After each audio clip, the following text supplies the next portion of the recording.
প্রতি শুক্রবারই বলি যে তাড়াতাড়ি কাজ শেষ করে বিকালবেলা একটু বের হব, কিন্তু আমার তো বিকালবেলা বের হওয়াই হয় না, সন্ধ্যায় হয়ে যায়। এই কারণে আমার জামাই বলে এই জীবনে মনে হয় আর বিকালবেলা ঘুরতেই পারবো না। শেয়ার করবো যতই বলি তাড়াতাড়ি কাজ শেষ করব, কিন্তু কাজ আমার শেষই হয় না, কিন্তু সময় ঠিকই চলে যায় আর কাজ শেষ করতে করতে বিকালই হয়ে যায়। ঘরটার অগোছালো রেখা, কাজ কাম রেখা বাইরে বেরোতে মন চায় না। বাইরে যেহেতু যামু এক গাদা মাথার ভিতরে প্যারালিয়া, বাইরে ঘোরাঘুরি করতে একদমই ভালো লাগে না। কখন যাব কখন বাসা যেয়ে ঘরটা গুছাবো, এই প্যারার থেকে বাঁচার জন্য আমি আগেই কাজ কাম শেষ করে নিই। আর ঘুরে আসার পর কোনো কাজই আমার করতে ভালো লাগে না। আমার কথা হইতেছে ঘুরে আসবো, এসে আমি রিল্যাক্সে ঘরে থাকবো। তো এই শুক্রবারে হচ্ছে একটু তাড়াতাড়ি উঠে গেছিলাম ঘুম থেকে, যার কারণে একদম ঘুম থেকে উঠে ঘরটার আগে গুছাইতেছিলাম। তো এদিকে ঘরটা ঝেড়ে নিলাম, তারপরে তো বিছানা চাদরটাও চেঞ্জ করে নিলাম। বিছানাটা গুছানো থাকলে মনে হয় যে ঘরের অনেকটা কাজই কমে গেছে, তাই আর কি বিছানাটা আগে গুছাই নিলাম। তারপরে এই তো আমার মেকআপ ব্রাশ, লিপস্টিক এগুলো একটু গুছায় রাখতেছিলাম। আর এই অর্গানাইজার বক্সটা কিনেও লাভ হয়েছে, কারণ ব্রাশ গুলো ধুলা দিয়ে ভরে যেতেছিল এভাবে রেখে দিলে। এর কারণে আমি এই অর্গানাইজার বক্সটা কিনছি, যেন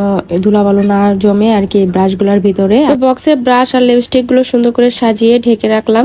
ধুলা বালু কোনো জমারই চান্স থাকবে না, আর দেখতেও কিন্তু অনেক বেশি সুন্দর লাগতেছে। তো ঘরে সব কাজ কাম শেষ করলাম তাড়াহুড়া করে, যেহেতু বাইরে যাব তাই আর কি তাড়াতাড়ি করে সব কাজ কাম শেষ করলাম। তো এগুলো আর ভিডিও করা হয় নাই। কাজ কাম শেষ করতে করতে দুপুরই হয়ে গেছে, আর সকালবেলা তো নাস্তাই করা হয় নাই, তাই একটু পেঁপেও কেটে নিলাম আর এখানে হচ্ছে শরবত বানিয়ে নিলাম। তো এগুলোই খেয়ে নিলাম। খেয়ে দিয়ে গোসল টোসল করে রেডি হয়ে বের হয়ে গেছিলাম। আর এদিকে তো আমার জামাই অনেক বেশি চিল্লাইতেছিল, কারণ সে বিকেল বেলা হচ্ছে বের হওয়ার কথা ছিল, তো সন্ধ্যায় হয়ে গেছিল। আর এখন তো দিন ছোট, 5টা বাজলে অন্ধকার হয়ে যায়। তো বাইরের কাজ কাম শেষ করলাম, সেগুলো আর ভিডিও করা হয় নাই। তারপর আমরা রেস্টুরেন্টে চলে আসি স্কাই লঞ্চে। যেহেতু আমরা দুপুরবেলা লাঞ্চ করে যাই নাই, তাই আমাদের অনেক বেশি ক্ষুধা লেগে গেছে, তাই ভাবলাম যে কিছু খেয়ে নেই। তাই আর কি আমরা রেস্টুরেন্টে চলে আসি, আর এই রেস্টুরেন্টের ভিউটা অনেক বেশি সুন্দর ছিল।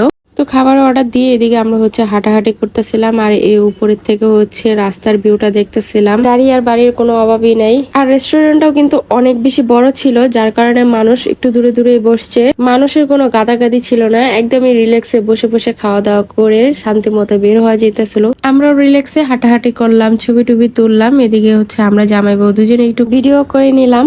আর এই তো আমাদের ছবি টবিও তোলা শেষ, আমাদের খাবারও চলে আসে। তো এদিকে আমরা হচ্ছে সি ফুড রাইস অর্ডার দিয়েছিলাম, আর হচ্ছে চিকেন কারি অর্ডার দিয়েছিলাম। First time sea food rice খেয়ে তো অনেক বেশি ভালো লাগছে। সি ফুড রাইস তো কখনোই খাওয়া হয়নি, ফার্স্ট টাইমে খেয়েছি, অনেক বেশি ভালো লাগছে।